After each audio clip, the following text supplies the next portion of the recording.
When you can put yourself into a space with other people who are like you or who might be needing what it is that you'll be offering, you can get a ton of information that can help you create the right type of offer. Hey, my name is Jenna Kutcher, and I am obsessed with all things business, marketing, numbers, and helping you to navigate both the messy and the magical seasons of this thing called life. I'm a small town mama who took a $300 camera, grew a successful photo biz, and now I work from home and run a 7-figure online business. I teach you the tried and true secrets to building a career you adore. Shy away from the real talk? No way. Money, hardship, growth, loss, and marketing are all topics we discuss here. Think of this as your one-stop shop for happy hour with a gal pal mixed with business school. Pull up a seat, make sure you're cozy, and get ready to be challenged and encouraged while you learn. This is the Goal Digger Podcast. It probably doesn't surprise you that in 2023, building a loyal audience is critical to the success of any business. Most entrepreneurs and creators know that they have to have an audience to sell their offer.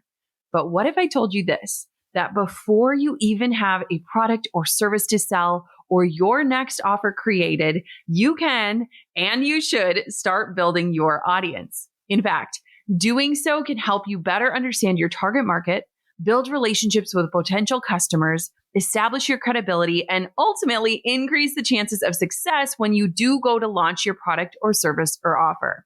So today I'll be sharing some practical strategies for building an audience from scratch, even if you don't have anything to sell yet. If you're someone who has a dream or a vision, or you want to start your side hustle, or you know that someday you want to leap into entrepreneurship, or you have this new idea for your next offer, this is where you should begin. And if you're someone who's struggling to sell your offer or grow your audience, this is also an important episode for you. From becoming a trusted source while leveraging social media platforms and growing an email list, this episode has everything you need to know to get started on growing your audience on the right foot. So whether you're a budding entrepreneur or a seasoned business owner, sit back, relax, and get ready to learn on how to start building your audience before you have something to sell. Let's dive in. If you love Goal Digger, then you'll love the Side Hustle Pro podcast hosted by Nicaila Matthews-Okome, brought to you by the HubSpot Podcast Network, the audio destination for business professionals. Side Hustle Pro showcases diverse entrepreneurs who have scaled from a humble side hustle to a full-blown profitable business. Every week, you'll learn actionable strategies to start small and get going wherever and whoever you are.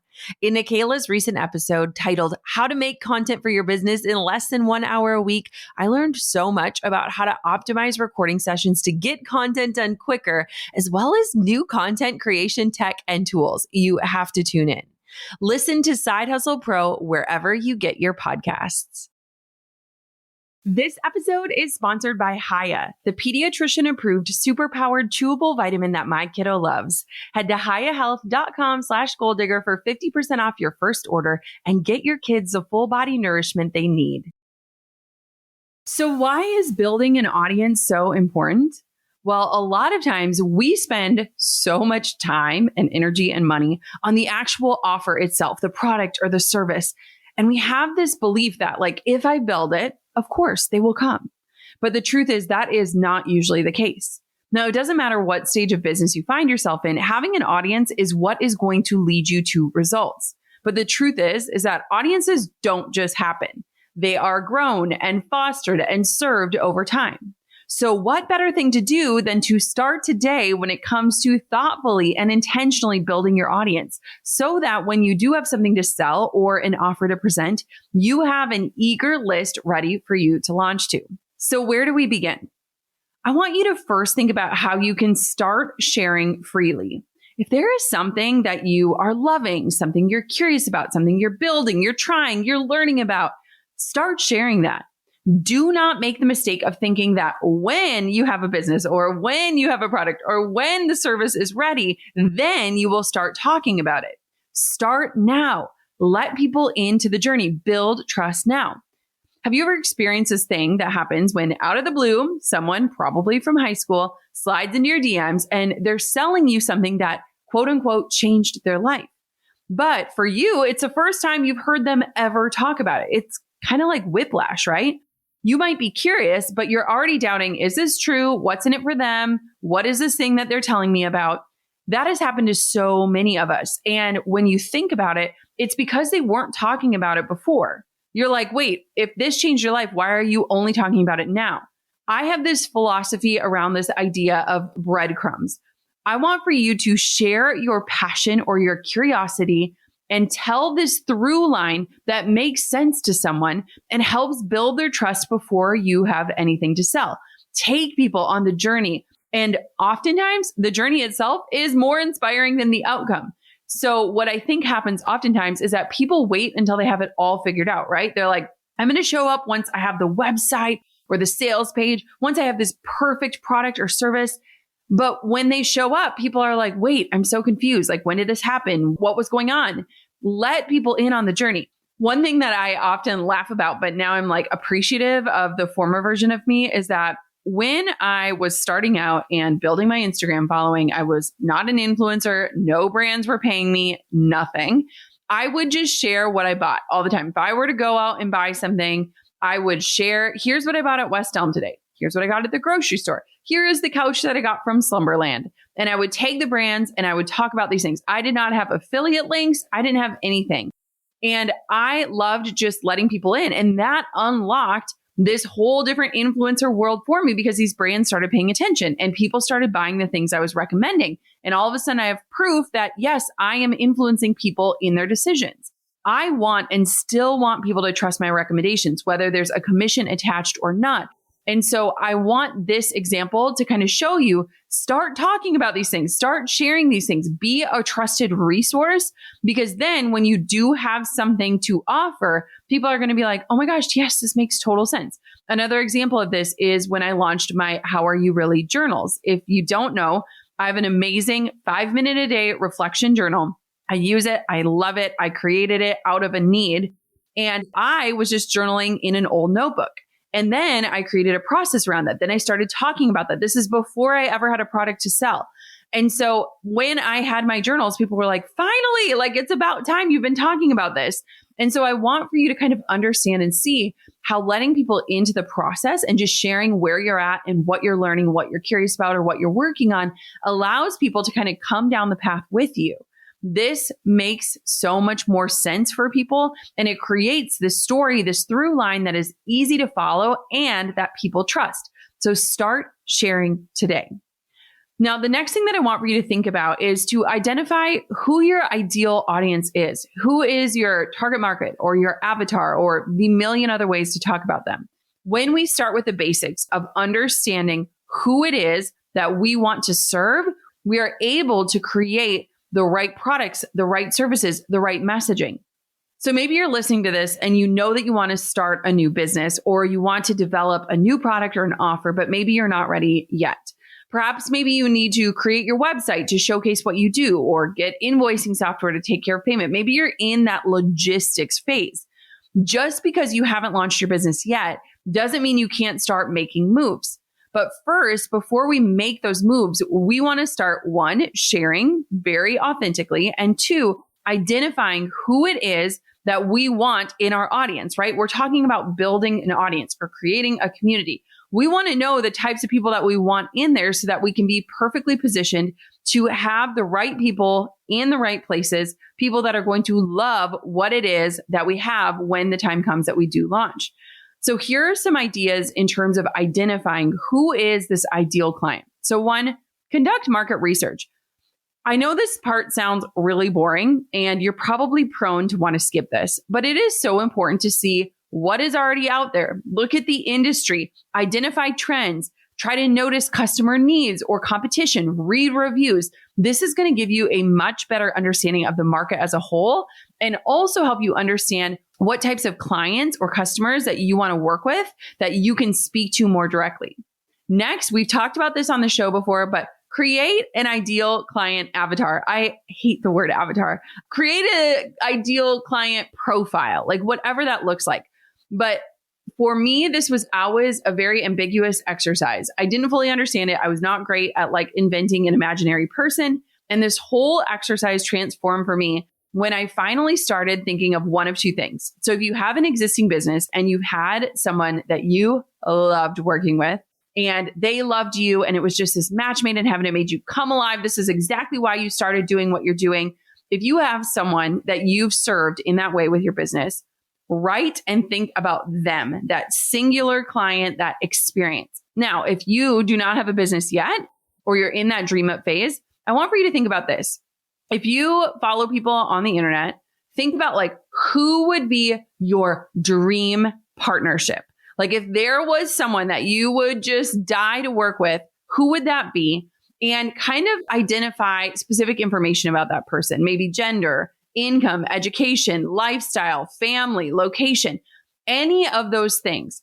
And so for me, this whole ideal client avatar exercise was so much simpler when I thought about either a client who I absolutely loved, who was like the perfect fit for me, and just thinking about them as a singular person that I'm going to be writing to or communicating with or marketing towards, or thinking about who would I absolutely keel over and die to work with, and what are the traits that are in that person that make me want to communicate with them. For example, really quick before I dive into the next point, whenever I am writing emails for a launch, I think about somebody in my life who I know would benefit deeply from the course or the program that I'm selling.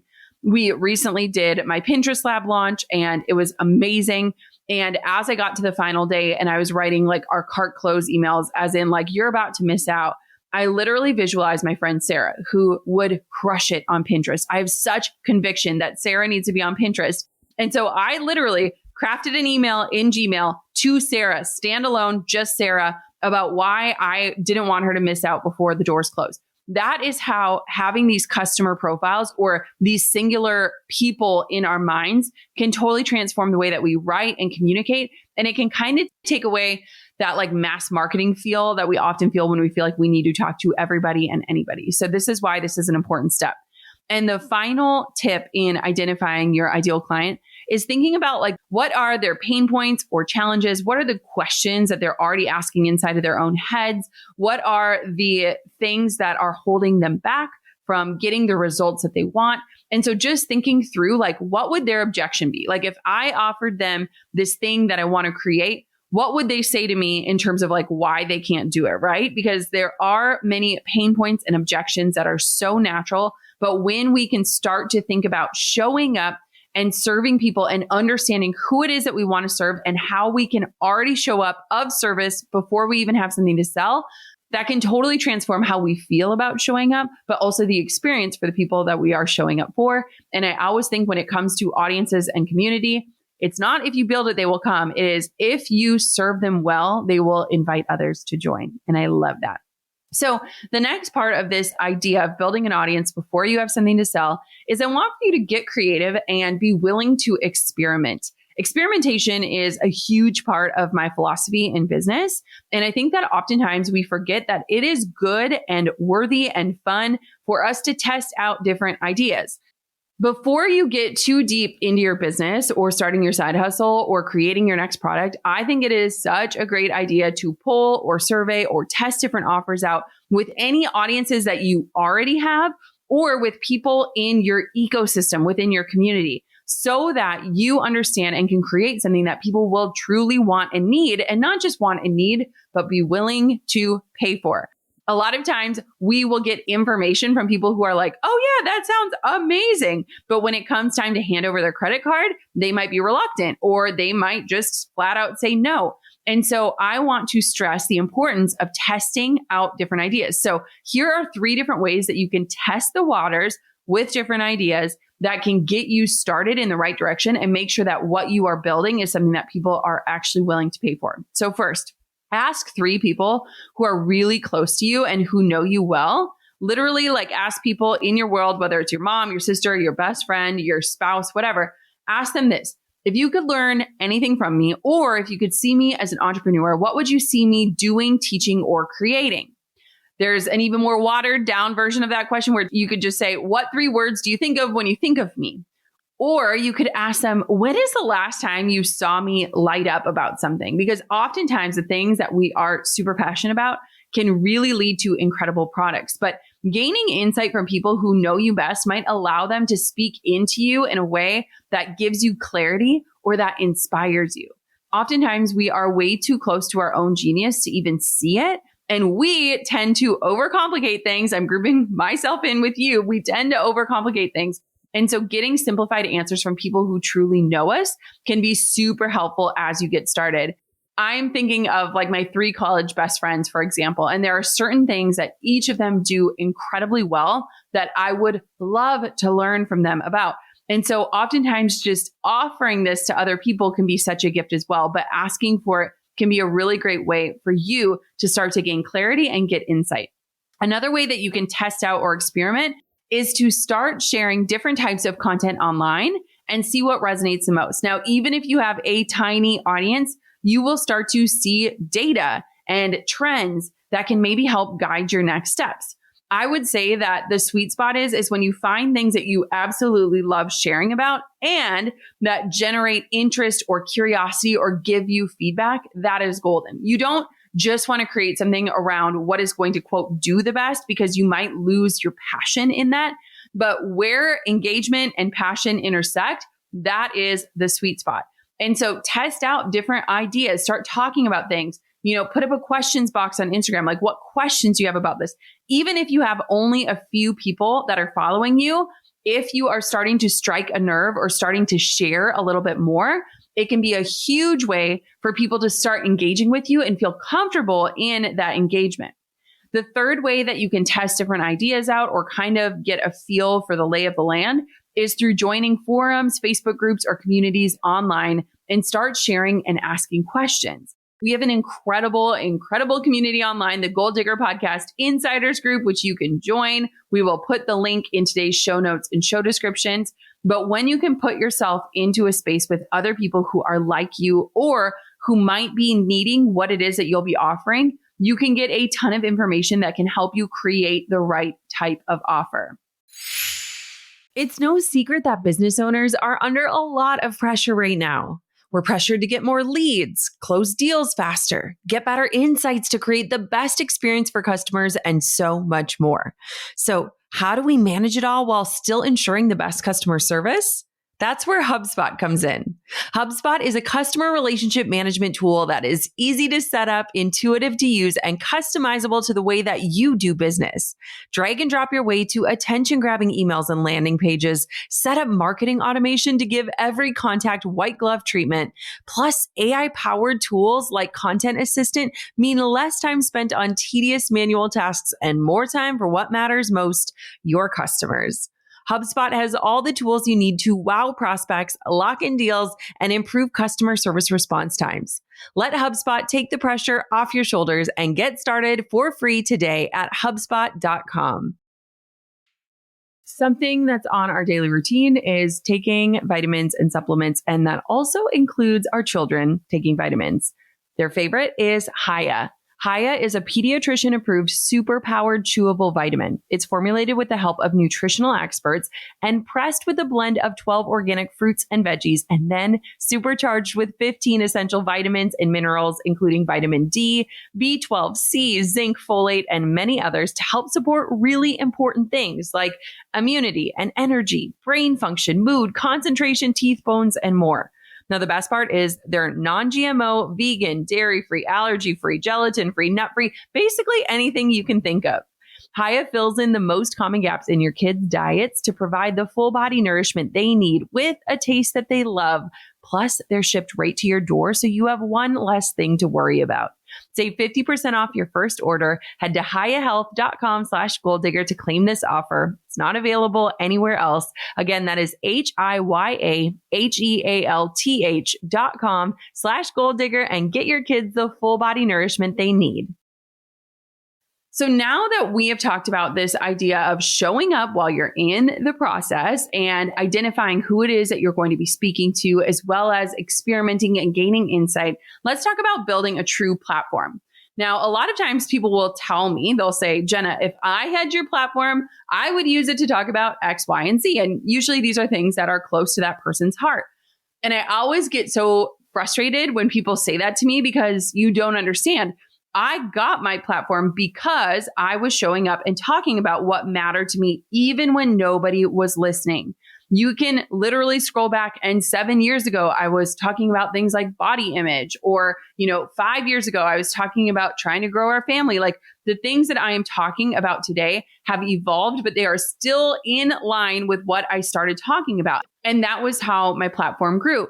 So even though it may seem like nobody is listening to you yet, it is so vital that you start creating content and sharing early on so that you can build that story, build that through line, and establish your credibility. That is how you will grow a community. It's not waiting until you have the platform to start talking about the things that matter to you. It is starting to talk about the things that matter to you to build the platform. Okay. And maybe you're thinking, okay, well, what is a platform? And like, where do I start posting? And I can't show up everywhere all at once. I'm so overwhelmed. My answer to that is you do not need to be in all of the places. You do not have to show up everywhere all the time and manage all of the different platforms. Here's what I'll tell you. Start with the lowest hanging fruit. So what do I mean by this? I mean, start posting where it is that you are comfortable in sharing up and where you can be consistent. So if you like to write, start a blog. Blogs are an amazing platform to start documenting your journey. They don't require you to fix your hair or put on makeup. In fact, you can have an entirely faceless blog while you get your feet wet. All you have to do is write. So don't be afraid to experiment and let people in. The benefits of blogging are huge because you're building this online directory of all of the content you're creating, and you're also harnessing the power of things like search engine optimization. Fun fact, I blogged Monday through Friday for years and years and years without selling a darn thing. I literally wrote every single day and published a new blog post Monday through Friday before I had anything to sell. And I look back on that and I'm like, wow, part of me thinks that was a massive waste of time. And then the other part of me is like, no, it got me to be consistent. It helped me to understand how to become a better writer. It helped people to trust me because they were just following my life. So if you love to write, start a blog. If you love doing things like making graphics, hop onto Pinterest. Pinterest is an amazing way for you to grow your audience around what you're passionate about. And it is also an amazing place to figure out what's resonating with people early on by letting your popular pins tell you what to do. Pinterest is an amazing place to test out ideas and offers and keywords and titles and even things like colors and images without feeling like you're standing on stage naked. Like, nothing bad happens if something flops. No one is refreshing your feed. Pinterest is a search engine, so you lose that popularity pressure of social media with it, and you instead can use it as a place to experiment and test out different ideas and offers and content. And you can also use it to drive traffic to places if you are in the building process. Maybe you are an incredible speaker. You could use a video platform like YouTube or TikTok or Instagram.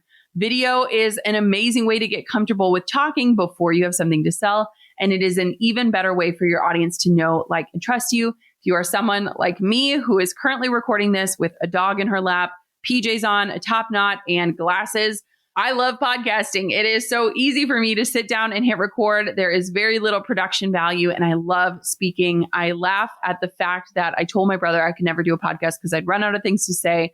And here I am 600 episodes later and still talking. So if you are a talker or you find yourself leaving voice memos for all of your friends, a podcast might be the place for you.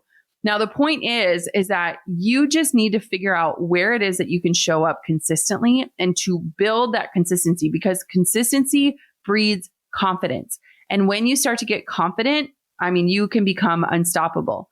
And so here's what I want you to really take from this. Is ask yourself, what is the lowest hanging fruit for me? Where do I feel like I can commit to showing up consistently, whether that's once a day, once a week, once a month, whatever that looks like? And how many months or weeks am I going to commit to showing up consistently before I have anything to sell? Again, leveraging this idea of just letting people in, showing the journey, talking about the thing, presenting the ideas, and just leaving the breadcrumbs along the path. Now, the last thing that I want to cover is something that I think is absolutely crucial, absolutely critical. It is one of my number one mistakes and regrets in my business, and I don't have many of them, is I want for you to start growing your email list. Yes, before you even have something to sell, before you have an offer, even before you have a website or a logo. I will tell you that if I asked 100 entrepreneurs if they wish they would have started building an email list sooner, at least 99 of them would say yes. And the other one would be Drew. And let me explain this. So years ago, when we were in our season of waiting to become parents, we were really at this like tricky place when it came to Drew's career, because he had expressed to me that his deepest desire was to be a stay-at-home dad, but we didn't have children yet. We had experienced 2 devastating losses, and I held a lot of guilt of feeling like I am holding him back from his dream. Like I can't just snap my fingers and make a baby come into place. And so we got him out of his retail job, but obviously to be a stay-at-home dad, you need to have children. And so he wanted to find something to do kind of in that in-between period. And so Drew loves health, fitness, nutrition, everything. That is his passion. He gets itchy if he is not focused on those things. Like that is just something that has been so consistent in his life. And so he knew he wanted to do something in that space. And I said, before you even create a business, have a logo or a website, we have to do this one thing. We have to start growing your email list. Now, what was amazing about doing this is, one, he didn't have to have a website, because you don't have to have a website to start growing your list. You can sign up for Flowdesk. I'll tell you how you can do that. And you can build a beautiful landing page that is super simple, but allows you to collect people's email addresses without having a website. And so we had this very simple sign up form, no website. We didn't even know what his business was going to be called, but we started growing his email list. And one of the best things that we did is that we tested out different offers for him. So initially speaking, we wanted to create this business where he would help people with at-home workouts. As an entrepreneur, I recognize this deep need of like, we need to get moving more. Drew is so good at creating and programming. Let's do that. So we created this free guide, and it was like 5 at-home workouts for 20 minutes or less, no equipment required. We put that up. People started opting into that. Then he created a separate side, and we were like, well, what about like the nutrition side of things? Maybe we'll share our grocery shopping list and the food that we prep each week. Well, when we put up both of those and we shared them the same amount of times with the same amount of promotion, the nutrition side performed 3 to 4 times better, meaning 3 to 4 times more people signed up to learn about the nutrition side than the at-home workout side. This information was so valuable to us because it totally changed the way that we wanted to position his business. It changed the type of offers we wanted to create. It changed the branding. Having just that insight from having 2 different opt-ins that we were split testing gave us so much information, while at the same time building an email list that he could launch his business to. So months later, when we finally had the name, the site, all the things, we had both options, but we really positioned it around the nutrition because we knew that's what people wanted more of. And Drew filled his calendar with one-on-one nutrition coaching clients without having to do paid ads or anything else, because he had been growing this list that he launched to. Now, this is so critical. I can't stress this enough. No matter where you are at in your journey, I highly recommend starting an email list. If you need help growing your email list or just getting started on it, I have an absolutely free 5-day challenge. It helps for you to start from zero and start growing your email list. I literally walk you through all of the steps of what it looks like to create a sign-up form. What type of freebie should you create? How do you create it? And it's amazing. And it's totally free. You can sign up at listbuildchallenge.com. That's listbuildchallenge.com. We've also linked it in the show notes and show description for you. This is a totally free mini course that is complete. We have tech tutorials, walkthroughs, everything you need you can learn through this 5-day challenge. It's amazing, but I cannot stress this enough. Please start growing your email list. Use it as a way to get true data. People have to exchange something valuable, aka their email address, in order to get on it. And it'll give you so much better insight than just doing polls on the different social media platforms. So the moral of the story, Goal Digger, is it is time to start. Start identifying your ideal audience. Start becoming a trusted source. Start sharing. Start figuring out what platform you want to be on. Start growing your email list. Your future self is going to thank you for the work that you put in today to get to where you want to be tomorrow. Do not be afraid to build an audience before you have an offer to sell, because if you've heard me say it once, you've probably heard me say it 1,000 times. Done is better than perfect. And I want for you to start that journey today. Until next time, Goal Diggers, keep on digging your biggest goals. And I cannot wait to see you show up in this new way. I'm over here giving you a virtual high five because you just finished another episode of the Goal Digger podcast. Did that go by way too fast for anyone else? If you want more, head over to goaldiggerpodcast.com for show notes and all the discount codes from today's sponsors. And if you're looking for a new crew of movers and shakers like you to bounce ideas and ask questions, be sure to join my exclusive community for goal diggers on Facebook. The link's waiting for you at goaldiggerpodcast.com.